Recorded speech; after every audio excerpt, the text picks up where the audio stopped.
Fala pessoal, sejam muito bem-vindos e bem-vindas. Estamos aqui começando mais um painel do Case, dessa vez para falar sobre os ecossistemas e os dados, né?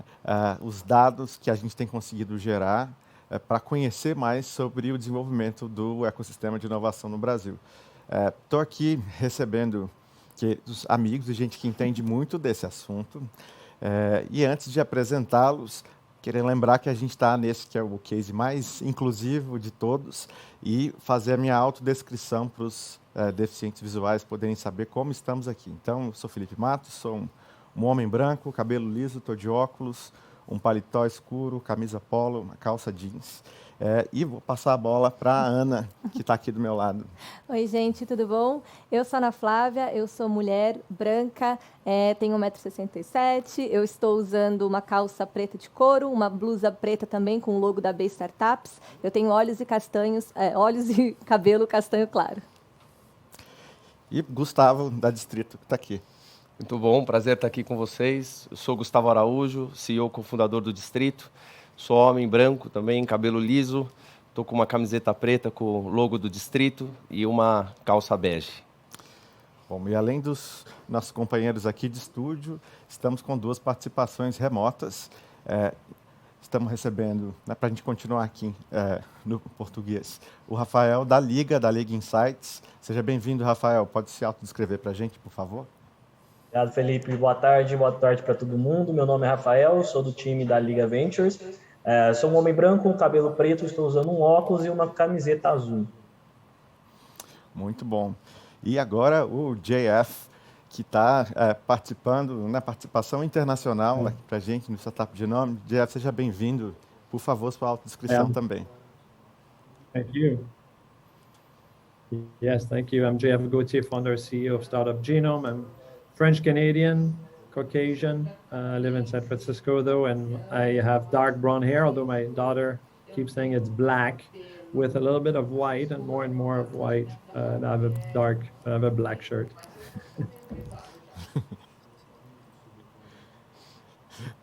Muito bem. Bom, bem-vindo a todos. A gente está aqui nesse painel muito porque, pensando nos temas aqui para o case, a gente começou a pensar o quanto o ecossistema evoluiu no Brasil, principalmente nesses últimos anos, né? Eu lembro que, muito pouco tempo atrás, a gente tinha pouquíssimos dados, né? A gente não conseguia ter certeza sobre dados de investimento, da onde vinham as startups, poucas empresas ainda estavam começando, o Corporate Venture Capital. Isso mudou bastante nos últimos tempos. Aliás, vocês aqui são muito parte disso, né, como produtores, estudiosos e produtores de conhecimento sobre o ecossistema.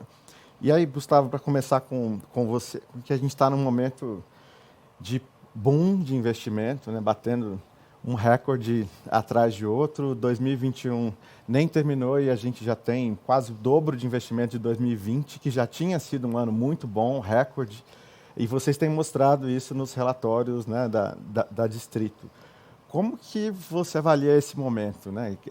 O que está acontecendo com o investimento, de onde isso vem, para onde vai? É um momento que reflete, eu acho, que o fundamento da própria economia brasileira e latino-americana, né? A gente está passando por um momento de digitalização muito grande e a oportunidade hoje global ela está realmente aqui na região, sendo que o Brasil é 60%, 70% da América Latina. Então, é natural que o mercado de Venture Capital cresça muito, né? A gente teve, considerando aqui do ano passado para cá, né, até agora, e a gente nem terminou o ano, a gente já teve 3 vezes o investimento do ano passado. Ano passado foram 2,6 bi de dólar, né? E esse ano a gente já está caminhando para quase 7 bi de dólar agora. Então, o mercado está crescendo muito, tanto em Venture Capital, quanto também em Corporate Venture Capital. Como você mesmo disse, Felipe, as empresas agora estão no mercado. E esse mercado também cresceu 3 vezes. O ano passado inteiro foi de 200 milhões de dólares, e esse ano já foram 600 milhões de dólares investidos pelas empresas em Venture Capital. Pois é, e crescer tão rápido que eu já dei informação errada. Falei que dobrou, mas triplicou. Exatamente, a gente está quase triplicando, nós estamos entre o dobro e o triplo aí, mas com certeza até o ano fechar a gente vai passar aí de 3 vezes. E a pergunta sobre todo esse crescimento é da onde ele vem? Por que está crescendo? E como está crescendo? Vocês têm, olhando ali para esses dados, insights, quais são as indústrias que crescem mais, o setor, o tamanho das empresas que mais está recebendo investimento? O que você pode trazer para a gente de detalhes sobre, que ajuda a gente a entender esse movimento? Legal. Bom, o Brasil sempre foi o país das fintechs, né? E continua sendo, e vai continuar sendo também. Fintech puxa o mercado, então desses quase 7 bi aí, a gente tem 2,5 basicamente vindo de fintechs, né? Fintech é também o maior setor em número de rodadas de venture capital. A gente tem uma condição especial aqui no Brasil, que é um regulador, né? Tanto o Bacen quanto a CVM, que abrem o mercado para a inovação, trazem novos modelos, trazem novas tecnologias, né? Estão a todo momento também testando inovações nos famosos sandboxes, né? Onde startups podem participar. Então, realmente, não é à toa que fintech puxa, né, o mercado, seguido depois por 2 outros setores, que é o de marketing e de varejo.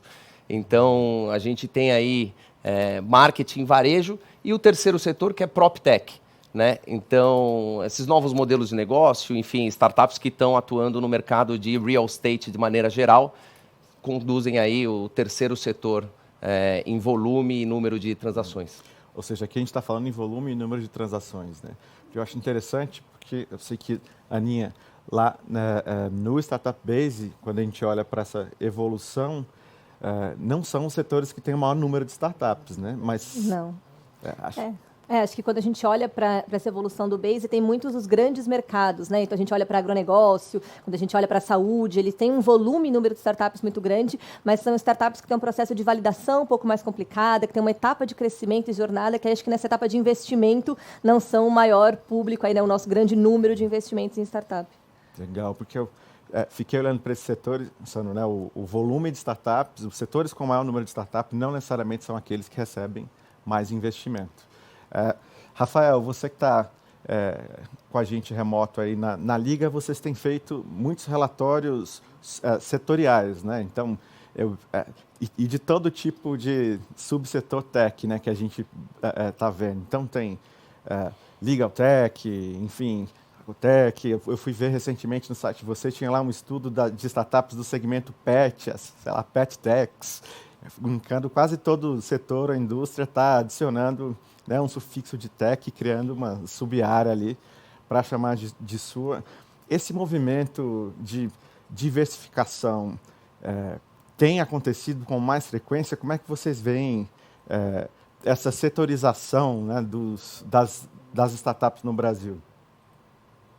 Legal, Felipe. É isso, né? Tem tech para tudo, né? A gente consegue segmentar, seja verticalizando para o setor, seja colocando numa horizontal também de tecnologia aplicada. E a gente que está nesse movimento, né? Desde 2017 a gente faz esses estudos, esses mapeamentos. A gente vê que facilita muito o entendimento quando a gente consegue dar esse primeiro passo, setorizando quais são as soluções, o que elas estão fazendo, como elas estão fazendo. Faz parte do processo de amadurecimento do mercado mesmo, né? Até mesmo na nossa discussão aqui, né? ABS, Distrito, Snack, enfim, outras várias bases de startups, os números eles são diferentes entre si porque mostram o reflexo desse amadurecimento. E eu acho que a gente tem uma grande responsabilidade como agentes que estão transformando essa informação e levando para o mercado consumir, de trazer essa informação com qualidade, né? Então, apresentar números que são reais, apresentar números que são baseados em entendimento do limite das nossas metodologias, para poder também fazer com que o mercado absorva isso da melhor maneira possível. E aí, respondendo diretamente a tua pergunta, eu acredito que cada vez mais a gente vai ver os setores criando os seus ambientes ali favoráveis ao crescimento de tecnologias, né? A gente pode lembrar que o nascimento de um negócio ele vem por dois motivos, né? Ou de uma motivação externa ou de uma motivação interna. Quando o mercado começa a trabalhar de uma maneira muito mais aberta a expor quais são os seus reais desafios, setorizados ou transversais dentro dessa cadeia, ajuda com que os empreendedores consigam, né, e as empreendedoras consigam construir seus negócios com base no que realmente precisa em cada um dos setores. O setor de pet, como você deu de exemplo, né, é um mercado extremamente aquecido globalmente, e no Brasil a gente está vendo só o primeiro movimento dessa curva. Então, cada vez mais, quando os setores, as empresas dos setores, ou até mesmo o governo, como o Gustavo bem citou, com os sandboxes ali, que vão segmentando as possibilidades de criação, conseguirem dar essa visibilidade, dar esse terreno para os empreendedores, maiores as chances de sucesso da gente ver de negócios nascendo, atendendo uma demanda específica desses setores. Então, eu não vejo nem como uma tendência, eu vejo como um motor mesmo dentro da criação de negócios e startups aqui no Brasil e globalmente acredito que funcione da mesma maneira. Legal. A gente está, nessa história dos techs, a gente está vendo muito as empresas, as maiores empresas, as corporações, as empresas tradicionais se mexendo, né? E a gente viu que a pandemia acelerou muito, né, esse movimento de transformação digital. Isso tem refletido em como vocês estão olhando para como as empresas se posicionam no ecossistema de startups? Eu fico vendo, será que a gente está conseguindo evoluir de uma relação startup-empresa que superou aquela era que era só hackathons e está fazendo um corporate venture capital de verdade? Isso se reflete nessas techs setoriais? O que vocês acham? Eu acho que cada vez mais, viu, Felipe? Assim, a gente está vendo o que tem que ficar de mensagem principal para todas as empresas que estão querendo atuar com startups. Não é uma única ação, não é pontual, não é uma foto. É sempre um conjunto de iniciativas e um processo contínuo. Senão você não vai conseguir capturar valor mesmo desse relacionamento de inovação aberta. Então, assim como os próprios empreendimentos, né, as próprias startups vêm amadurecendo ao longo do tempo, o próprio mercado também está entendendo que essa mecânica ela é muito diversificada para a gente conseguir colher resultados. Então, sim, estamos evoluindo da era do hackathon. Os hackathons vão continuar tendo as suas importâncias, assim como o Startup Weekend tem as suas importâncias de ajudar os empreendedores a nascerem, mas cada vez mais a gente vai ganhando complexidade, trazendo ali outras iniciativas que podem ajudar a conseguir chegar mais perto do resultado esperado de uma maneira consistente, né? E não acreditar que é um produto de prateleira que eu pego ali e vai resolver todos os meus problemas. Não, é algo consultivo, é algo construído, é algo que você precisa ter um processo mesmo dentro da empresa para que ela possa continuar capturando o valor que ela espera do ambiente de inovação. Quando você fala de aumentar a complexidade, é muito isso mesmo, né? Porque, como você falou, o hackathon não deixa de existir, mas a gente vai adicionando novas camadas, né? Desde esse ano, o finalzinho do ano passado, a gente começou a ter IPOs no Brasil, né? Nessa área de tecnologia. Então, de fato, o jogo vai ficando mais completo. Iria passar para o JF, que está tendo uma perspectiva global, né, dos ecossistemas de inovação. E esse ano, São Paulo voltou para o ranking, né, para as top 30 cidades com ecossistemas mais relevantes em startups no mundo, no ranking do Startup Genome, né, no Ecosystem Report. E queria te ouvir, JF, por que São Paulo voltou, o que nos levou a voltar a figurar entre esses top 30 ecossistemas e como você tem visto o Brasil. A gente tem outros ecossistemas relevantes aqui, além de São Paulo. Qual que é a percepção do Startup Genome? Thank you, Felipe. Yeah, I mean, I'm really happy to see Sao Paulo back and Brazil back in the rankings. And, you know, I've been following them for 10 years. My longest relationship was with Paulista. We had two of our top leaders who were Brazilian. And when we saw you, I mean, what does it mean to be back? You used to be top 12th in the world, one of the top non-English ecosystem. There were only 5. And really there was Berlin, who doesn't speak English, Paris, and Sao Paulo, and you were right there at the top. But in ecosystems, you need all the pillars. You need great entrepreneurs, and you have that, and you had that. Great talent. You need great support organizations. You need experience at creating startups and creating scale-ups. And you were bringing all that together, but then with the economic crisis at the end of 2014, right? One of your legs got chopped and you fell off the ranking, and we're all so sad to see that. Now happy to bring you back, and we know you belong to the top 20, and now in this new era with COVID, where there's a lot of capital available and it's the age of tech, now suddenly you have funding back and you demonstrate your power, right, at creating large unicorns and large companies. But also what's happening is that, you know, in the past, in 6-7 years ago, we were still at the end of the second wave of the internet, where big software platforms are being created, enabling the third wave. And the third wave is the verticalization of the internet, where the industry players, right, starting with Uber, was a transportation company, Airbnb, hospitality, verticalization of tech, which means now, you know, industry expertise is more important than software engineering. And you have big industries, you have a big economy, so you are, you're you know, supposed to get back in the top 20. With Seoul, we saw the rise of Seoul and Tokyo, and I can see you in the top 20 because you have also a large economy that is fundamentally different from the US, where it's very hard for global startups to come and solve local problems. You know, the industry structure is different. There's of course a language barrier, and that gives you the chance to create these local mega successes in different verticals, like we've seen in fintech with Nubank and Creditas and Neon, and in PropTech, right, with Loft and the other Yuka and Quinto Andar. So I see this is going to continue to happen. The verticalization of the internet is favoring you, and so that's why you're back on top.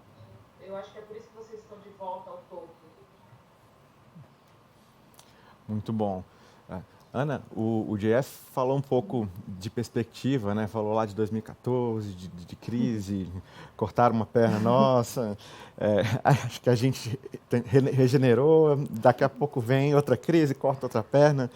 Mas uma coisa legal da B Startups é que das organizações aqui é a mais antiga, né? A gente está completando 10 anos agora em 2021.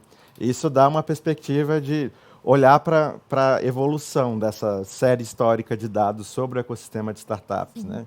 E olhando para essa perspectiva, assim, o que você traz para a gente de evolução, né? Quais são os highlights ali de evolução do ecossistema nesses últimos anos? O que a gente pode aprender olhando em perspectiva? Boa. É muito legal realmente a gente conseguir acompanhar esses 10 anos de dados, ver o quanto a gente evoluiu, né? Eu comecei na B Startups em 2017. Eu lembro que falar sobre startups ou trazer esses assuntos ainda era... a gente ainda corria atrás dessas informações, né? Hoje a gente realmente recebe isso muito e tem isso dentro de casa. Acho que essa questão de crise que o Jeff trouxe é muito legal a gente falar que crises são tempos de desenvolvimento para as startups, né? Não deixa de ser bons momentos aqui de oportunidade. Então, inclusive, se a gente for olhar o ano passado, 2020, que foi um ano complicado para a gente, ainda assim tivemos crescimento, né? A gente vem, nesses últimos 10 anos, com aí um índice de pelo menos de 15% a 20% de crescimento no ecossistema de startups todos os anos. Então, independente dos momentos muito ruins, isso acontece. Então, continuamos existindo e crescendo com startups. Isso é um ponto muito importante. E acho que também um bom acompanhamento é a gente ver um pouquinho sobre comunidades. Acho que o Jeff falou bastante aí da gente ter suporte, né? A gente fala muito de ecossistema, nós não estamos falando só de startup, só do empreendedor. A gente está falando das corporações, como falamos aqui, né? Dos corporate venture capitals, do acesso a investimento, do acesso a mercado, e acompanhar também nos nossos mapeamentos o quanto isso tem sido evoluído e o quanto essas pessoas estão mais interessadas em sabendo um pouco mais, né? A gente falou aí de corporações, se antes tinha essa questão de prateleira, buscar uma startup que fosse resolver todo o problema dela, hoje as corporações já conversam e já entendem que a jornada da startup ela é parcial e que existe ali esse contato de outras formas. Quando a gente olha para os investidores, a gente entende cada vez mais um amadurecimento deles buscarem o tipo de investimento e qual o momento certo de investir na startup. Então, acho que é muito legal a gente conseguir acompanhar isso nos mapeamentos aqui da B Startups, dessa jornada. E acho que outro ponto muito relevante da gente ter aí esses 10 anos é também essa descentralização das startups em todo o Brasil, né? A gente fala bastante aí de recordes de investimento, mas também reparar que nesses últimos anos a gente está tendo essa descentralização. Acabou só o investimento. Ainda estamos longe do cenário ideal, claro. a região sudeste, a gente sabe que existem grandes capitais que existem mais suporte, mais maturidade de ecossistemas, mas é interessante a gente acompanhar nos estudos todos os anos o quanto essa descentralização começou a acontecer, o quanto a gente consegue. No ano passado, a gente fez um mapeamento com 60 comunidades de startups no Brasil. O mapeamento desse ano, nós estamos com 92 comunidades, 92 cidades mapeadas no Brasil. E a gente sabe que esse número tende a crescer cada vez mais. Então, também olhar para esses lugares descentralizados, identificar as oportunidades e desenvolver essas comunidades, é um trabalho aqui, né, que a B Startups faz, que é legal o mapeamento, e todos os estudos de mercado nos ajudam a ver essa evolução e esse acompanhamento. Legal. Gustavo, voltando para Distrito, eu fico curioso, não sei se você vai ter essa informação, mas quando eu penso nessa descentralização, tem um lado muito bom de estar recebendo recordes e recordes de investimento, porque, enfim, está aumentando, o ecossistema está maior, unicórnio surgindo, o Jeff pontuou sobre isso também. Mas quando a gente vai olhar um pouco mais a fundo para esses deals, a gente vê que são mega cheques que estão indo para poucas empresas, geralmente concentradas ali em São Paulo, no eixo. E se a gente vê para os tickets menores, não está crescendo tanto assim. Vocês têm esse olhar? Como que está? A gente pode ver que está havendo um crescimento bem distribuído entre todas as fases? Sim, a gente, claro, tem uma concentração natural, né, porque a gente tem startups com maturidade agora de unicórnio para frente, né, com maturidade de IPO, enfim, então é natural você ter rodadas pré-IPO ou um Series C, Series D, enfim, que são cheques bem maiores. Então, isso é fruto da maturidade, mas a gente vê o mercado hoje, né, pelos dados, crescendo em todas as pontas. A gente está monitorando aqui hoje 34 mil startups América Latina, né, das quais 16.500, aí arredondando, a gente enxerga Brasil, e o que a gente vê é que o mercado de investimento está crescendo no anjo, né, no pre-seed, no seed, enfim, todas as rodadas aí pre-series A, e também número de series A, e agora os mega rounds, e também o fenômeno novo, que não era uma opção do empreendedor até um ano atrás praticamente, que é o IPO, né, tanto no Brasil quanto fora. E quando a gente olha para o que vai acontecer para frente, né, porque a gente, em cima dos dados, faz um trabalho muito grande de algoritmos lá na plataforma. Então, até os assinantes da plataforma têm acesso a esses algoritmos e a gente consegue ter preditividade aqui, prever o que vai acontecer, né? Então, quando a gente olha os principais fundos que estão, né, vindo com sede para a América Latina e para o Brasil, a gente consegue enxergar já mais de 10 bi de dólar captado, né, para investimento ao longo dos próximos 4 anos na região. Então, eu diria até que, olhando para frente, né, o mercado brasileiro de tecnologia ele tem todas as condições para dar certo, porque tem muito capital já alocado para investidores, né, gestores que vão ter que fazer o deployment, ou seja, a aplicação desse capital no nosso mercado. E até um ponto interessante que a gente estava comentando, ou seja, e a empresa, né? Como é que ela age num mercado de 34 mil startups ou 16 mil startups? Ela não vai ter a capacidade de um venture capital de avaliar 500, 600, às vezes 1.000 startups por ano. Então, ela precisa recorrer realmente à tecnologia, né? A modelos, estudos, enfim. Porque você precisa, como empresa, avaliar só aquelas 20, 30, 50 startups que realmente, né, têm ali um fit com a sua tese. E eu acho que plataformas, né, como a nossa, como da BE Startups, enfim, como da Liga, ajudam as empresas a terem boa parte desse trabalho, né, já feito para poder seguir ali já mais no final da jornada. Muito bom. Isso que você estava falando da disponibilidade de capital futuro, acho que é duplamente ou talvez triplamente bom, né? Bom, porque a gente tem mais dinheiro disponível, mas isso gera liquidez também para as outras etapas, né? Significa que vai ter muito dinheiro para aquisições, isso alimenta o ciclo todo das saídas, né? E é bom para a economia do país também, né? Isso, a gente já vê uma representatividade do setor de tech no PIB bastante forte e com um crescimento muito rápido, né? Você vê, os últimos unicórnios brasileiros foram de 0 a unicórnio em 2 anos, em 3 anos, alguns até menos do que isso. Sim. Então, essa capacidade rápida de crescimento do setor de tech também pode ser muito importante para a gente, inclusive para esse momento pós-crise, pós-pandemia, para a gente se recuperar, né? Ana, queria voltar com você e puxar um outro assunto aqui que tem a ver com diversidade, né? Esse ano o Case está com um dos focos nesse tema de diversidade. A B Startups começou a olhar para isso recentemente, né? A gente fez aí um primeiro estudo que mapeou dados de diversidade para a startup, e agora a gente está lançando o segundo, né? Então, pela primeira vez, dá para comparar como estávamos, e a gente já sabe que não era um desenho muito legal do ponto de vista de diversidade, para como estamos um ano depois, um pouquinho mais? Sim, é exatamente um ano. E aí, melhorou? Como é que está a diversidade do ecossistema? Melhorou, mas eu sempre falo que é um trabalho, acho que trabalhar a diversidade é um trabalhinho de formiguinhas também, e é algo a longo prazo, né? Acho que tanto na sociedade, ou né, quando a gente está falando de startups, também é essa evolução. No ano, né, em 2020 foi a primeira vez que a gente fez esse mapeamento, incluindo dados de diversidade no ecossistema. Então, para entender desde o fundador dentro do próprio time, dentro dos colaboradores do time, como é que estava essa diversidade, como é que a gente estava incluindo essas pessoas no ecossistema. Não foram os números mais bonitos que a gente gostaria.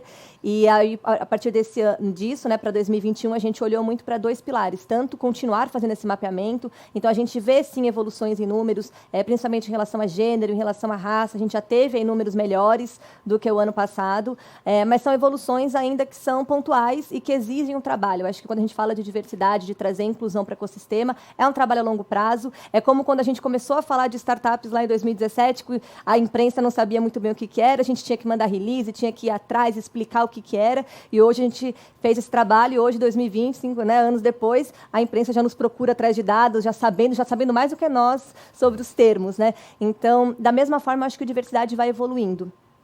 Acho que é importante a gente ter esse esforcinho, e também agora esse material que a gente fez, que foi conversar com empreendedores para entender por que a gente está tendo essa falta de diversidade, né? Quais são os pontos ali que a gente pode trabalhar. Porque eu acho que mais do que mapear os números em si, é também trazer iniciativas. Então, como é que a gente incentiva cada vez mais esse ambiente empreendedor? Será que os nomes que a gente está dando para as nossas vagas ao contratar estão sendo inclusivas e estão sendo acessíveis para todo mundo? Será que é nosso tipo de contratação que está sendo? Qual que é esse pilar e como é que a gente consegue trabalhar?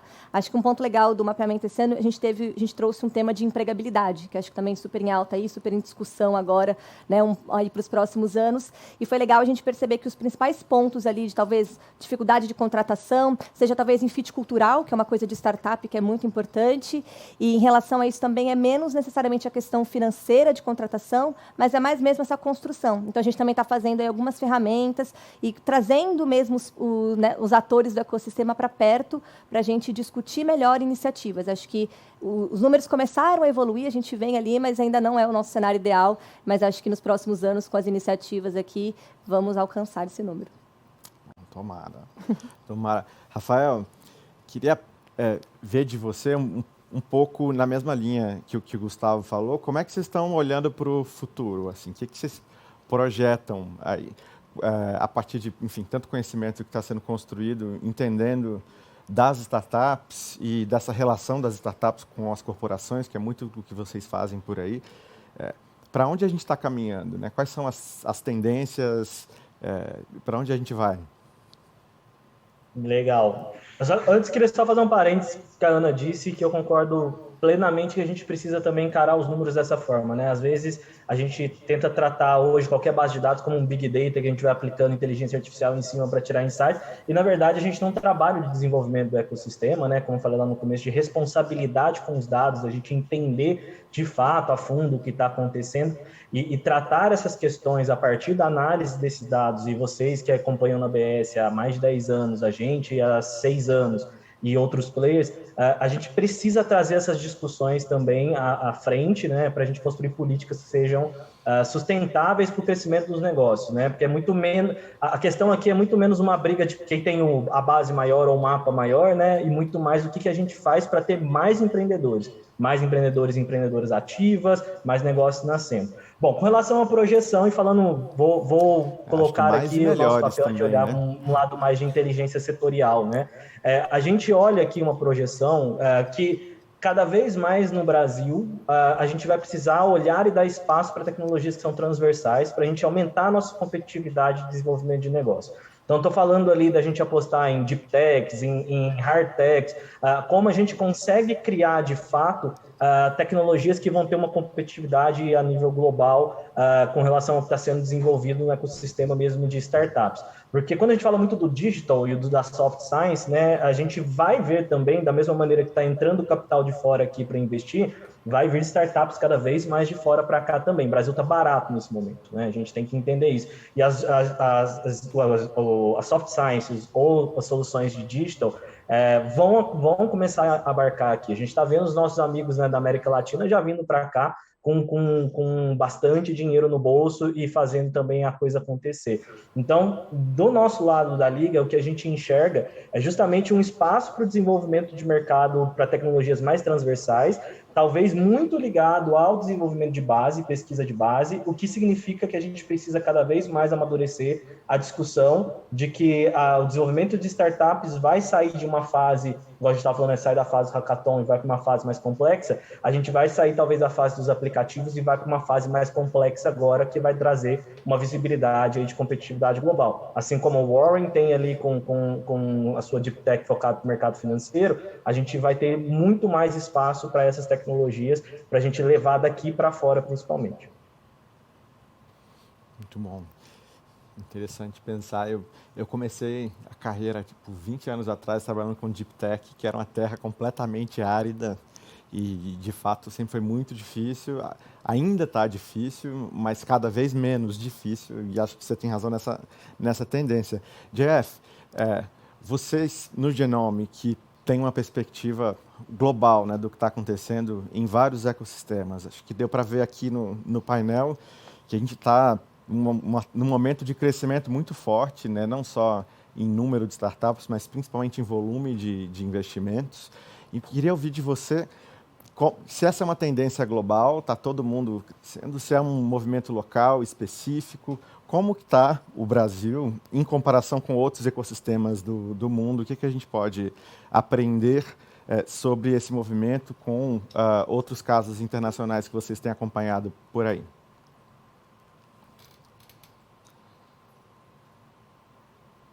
So first of all, everywhere, every other city and country in the world have experienced really, really fast growth explosion in the last part of 2020 and 2021.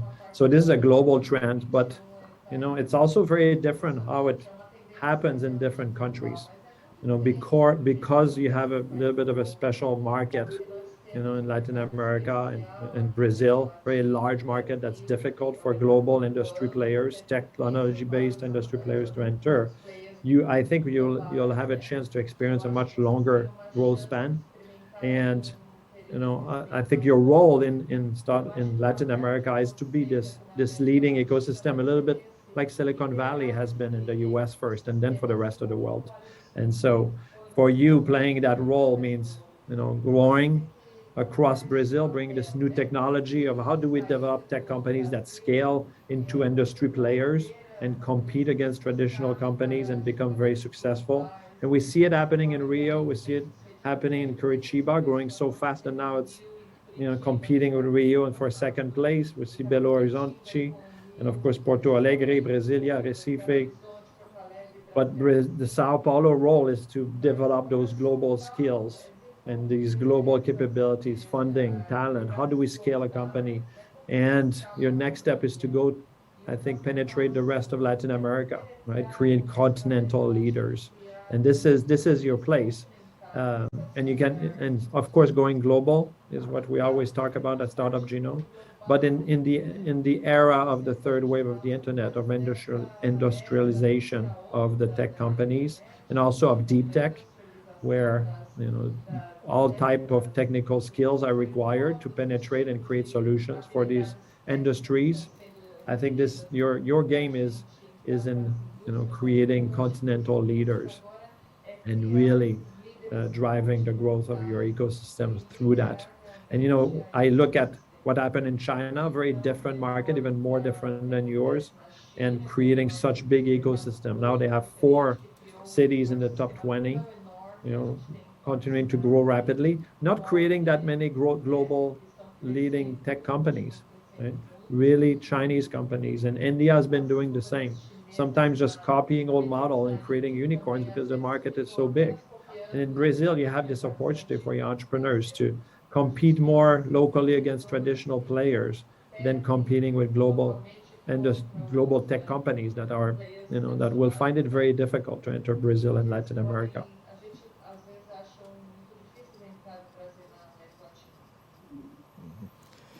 What do you think, Felipe? Lendo os reportes do Startup Genome, uma das métricas que vocês consideram é sempre o nível de internacionalização de cada ecossistema, né? E eu lembro que nesse eixo, esse é um dos que São Paulo e os ecossistemas brasileiros costumam ir muito mal.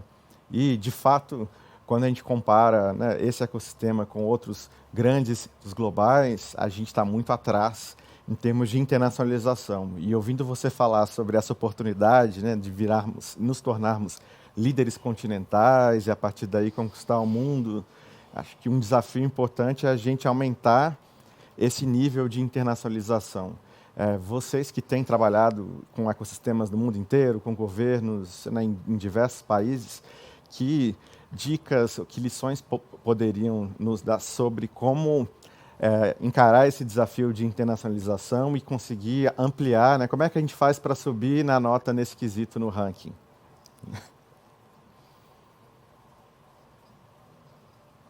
Yeah, it's really a mindset, right, for the entrepreneurs and the whole community, the investors and the talent and the support organization to say, no longer will it be good enough to just create a tech startup that only works on local problems. And when I say local, that means Brazilian problems, but actually go to customers and understand the needs in the rest of the continent and the rest of the world early on.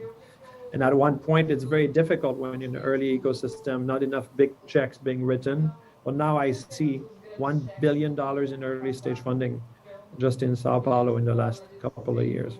I see median seed rounds are increasing for Series A at $3.5 million US, which you go very far with $3.5 million US in Brazil.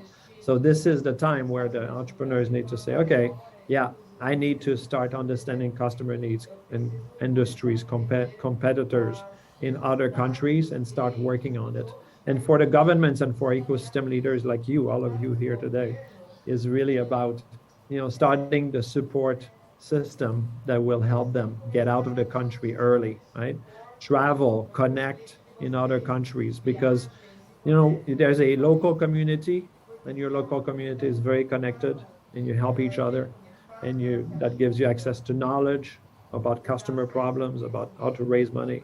And then the second level is the global community around you.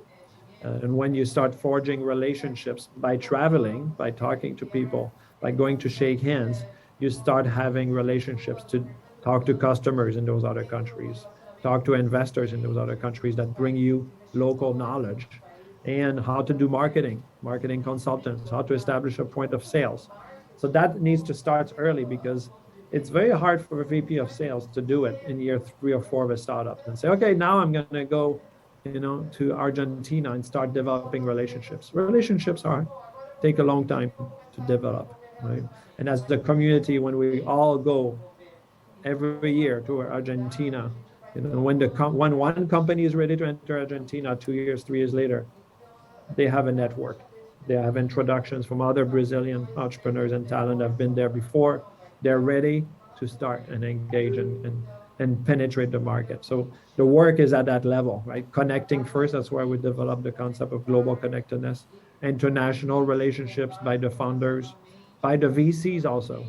We work right now in Seoul, which is a little bit of a market like yours, strong, fairly large market, not as big as yours, a lot of local unicorns. And not only the entrepreneurs need to break that ceiling of getting out of the country, but the VCs and working on internationalization of VCs. So the investors go connect in Europe, in the US, so that they can bring their network to their portfolio startups later. So this is not just for the entrepreneurs, it's for the investors, it's for the startup support organization, creating incubator networks, accelerator networks that are pan-continental, Latin American, and also global. Muito bem. Bom, pessoal, a gente está caminhando para os minutos finais aqui do nosso painel. Eu queria pedir as palavras finais aí para cada um dos nossos panelistas, começando por você, Rafael. Vamos lá então, pessoal. Como o painel aqui é sobre dados, né, e eu gostei muito do desdobramento para a parte de políticas públicas, desenvolvimento de startups, e não só políticas públicas, mas privadas, também entendimento desse funcionamento. Quero encerrar aqui compartilhando algo que eu sempre falo para qualquer empresa que a gente conversa aqui na Liga, ou também para pesquisadores e outras instituições, até mesmo a imprensa, né? A gente precisa se aprofundar em informação boa. A única maneira da gente conseguir, de fato, entender quais são os caminhos que o nosso ecossistema pode percorrer, quais são as oportunidades que a gente tem para poder abraçar, é consumindo informação. Mas um relatório tem 180 páginas. Se você for julgar pelo número de páginas a informação, já começou errado. Então, não dá para a gente tomar mais decisões aqui com relação ao nosso ambiente com dados superficiais ou manchetes apocalípticas, né? Já passamos dessa fase também, aí, Felipe, mais uma vez, a gente passou de uma fase já. E a minha recomendação é essa sempre. Informação agora no Brasil a gente tem, estamos começando a consolidar isso, América Latina também, Distrito também, enfim, vários players estão começando a organizar essa informação. Startup Genômico sempre foi uma referência, Startup Blink outra referência para a gente poder também se informar e criar os benchmarks necessários. Então, minha recomendação é sempre consumir informação de qualidade para que a gente possa discutir também com qualidade, criar políticas com qualidade e empreender com qualidade para que o nosso ecossistema continue evoluindo ali de uma forma sustentável para os próximos anos e a gente consiga ter vários anos de case ainda para discutir vários cases de sucesso dentro do ecossistema brasileiro. Muito bom, Gustavo. Suas palavras finais. Boa. Bom, a gente está falando sobre dados de ecossistema e realmente eu vejo que nós aqui todos temos um papel fundamental, né, para o mercado, porque é a partir do momento que você tem a informação, realmente que as empresas acordam também, né, para inovação aberta, sabem quem ligar na hora que tem um problema. Você atrai investimentos, né, de fora também para o Brasil, porque a partir do momento que você tem um mapeamento e os dados, você começa a escancarar, né, para outros países, investidores internacionais, a oportunidade, o tamanho da oportunidade que é vir para o Brasil. Então, acho que, né, ao longo de todos esses anos aqui de trabalho, eu acho que um pouquinho do resultado do mercado brasileiro, do ecossistema, o avanço, é por todos os players que estão trabalhando aqui com dados, né, em oferecer essa informação para o mercado, muitas vezes até de forma gratuita, né? E eu acho que cada vez mais a gente vai avançar nisso, né? Então, lá no Distrito é o maior investimento que a gente faz. Hoje são mais de 40 data scientists na equipe de dados e mais 60 pessoas só fazendo tecnologia. Então, assim, a gente tem mais de 100 pessoas diretamente ligadas ao mapeamento e tecnologia para dados e informação. É o core da nossa plataforma, né? Então, eu acho que também, cada vez mais, não só o dado em si, mas a inteligência que o dado gera, né, aliado ao humano, se torna imbatível. A gente faz alguns testes, né? Então, a plataforma hoje lá, ela é capaz de, se coloca um problema, ela te devolve as soluções. Você coloca uma tese de investimento, ela te devolve as startups target. Isso sozinho ainda não é melhor que o ser humano, mas o algoritmo, né, junto com o ser humano, tem se transformado em, eu acho que, numa combinação imbatível. Então, a dica, acho que para quem está assistindo a gente utilizem cada vez mais dados, né, e tomem as decisões de open innovation, de investimento, enfim, de tecnologia com base em dados. E os dados mostram que a gente está numa super trend, não de uma década, mas de 2, 3 décadas, né, onde as tecnologias que estão sendo criadas agora vão impactar ainda muito os mercados e vai continuar crescendo de maneira exponencial. Foram 10 vezes de crescimento do mercado de VC nos últimos 5 anos. Né? Então, há 5 anos atrás era um mercado de 600 milhões de dólares. Hoje já passou 6 bi de dólares. Acho que a gente já tem, sei lá, rounds, um deal já é todo o mercado de 5 anos atrás, talvez. Exato, né? Aquela história não é mais uma pergunta do se e quando. O quando já não está nem na porta mais. Ele já entrou, já está sentado no sofá da sala. Para muitos mercados já chegou o momento. Legal. Aninha, e você? Finalizo, acho que completando e concordando aí com as duas palavras, acho que realmente essa questão de qualidade de informação é algo muito importante da gente trabalhar e que acho que já vem sido consolidado aqui no nosso ecossistema. Eu sempre gosto, a frase que me move muito na área de informação lá é: se você não pode medir, você não pode gerenciar. Então, acho que realmente é muito importante a gente olhar para dados e começar a ter esse olhar de tudo que a gente for tomada de decisão, tudo que a gente puder desenvolver e pensar mais sobre o ecossistema, a gente olhar realmente para os dados, sejam eles bons ou ruins, como a gente falou no caso de diversidade. Se a gente não sabe em que momento que a gente está, se a gente não consegue entender como é que está o nosso cenário, a gente não consegue desenvolver políticas, incentivos, trabalhar melhor para que esse ecossistema cresça ao longo do tempo.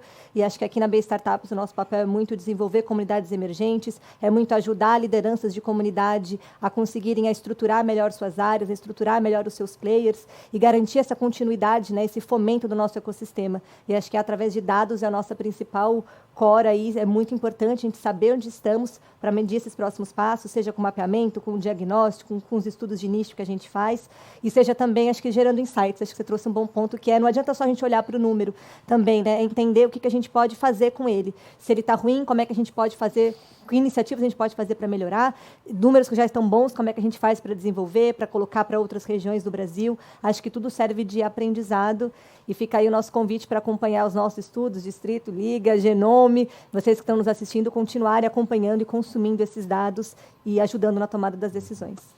E Startup Base, vem novidade por aí? Vem novidade, Startup Base também trazendo aí novas reformulações, uma nova versãozinha aí do Base, para justamente trazer cada vez mais conexão e cada vez mais oportunidade, né? Uma base de dados aí aberta para todo mundo, para consumo. Acho que cada vez mais, mais do que também gerar nossos dados, a gente quer que ele seja consumido. Acho que a melhor coisa para quem faz dados, né, é fazer com que ele seja consumido, que ele seja aproveitado. Então, o Startup Base também aí para 2022 vem com muitas novidades.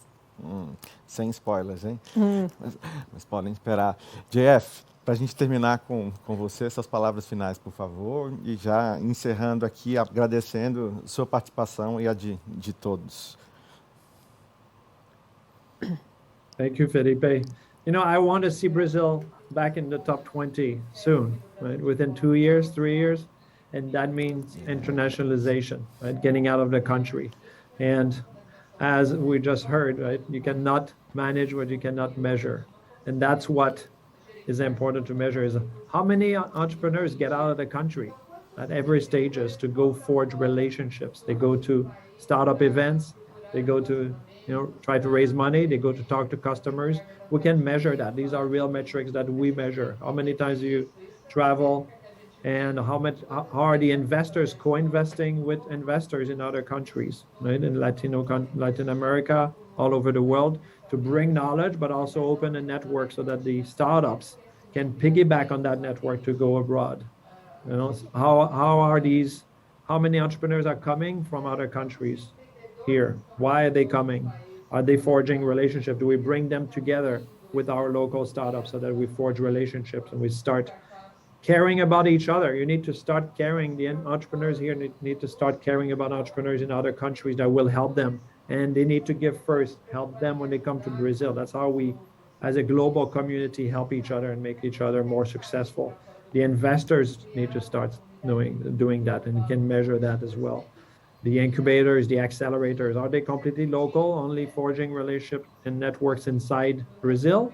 Or are they also forging relationships in other Latin American countries, in the US, in the Europe, so that their startups, even at early stage, can say, I can go work for a week in London, 2 weeks in London, and be not at a coffee shop, but in an incubator with people like me that will help me understand the London market, access to talent, access to growth talent. So do we have those relationships? That's where, at your stage, where now Sao Paulo's ecosystem value is $49 billion, which is where London was only 5-6 years ago.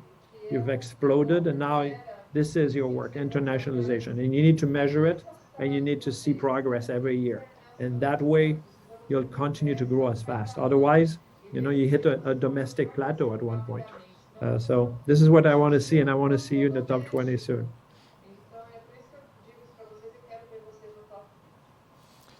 E eu quero ver a gente também cada vez mais no top 20, no top 10, quem sabe? Vamos trabalhar para isso, pessoal. Gente, obrigado para todo mundo que assistiu a gente, acompanhou até aqui. Obrigado aos nossos panelistas que aceitaram o convite. Continuem com a programação do Case e a gente se vê na próxima. Valeu. Tchau, tchau.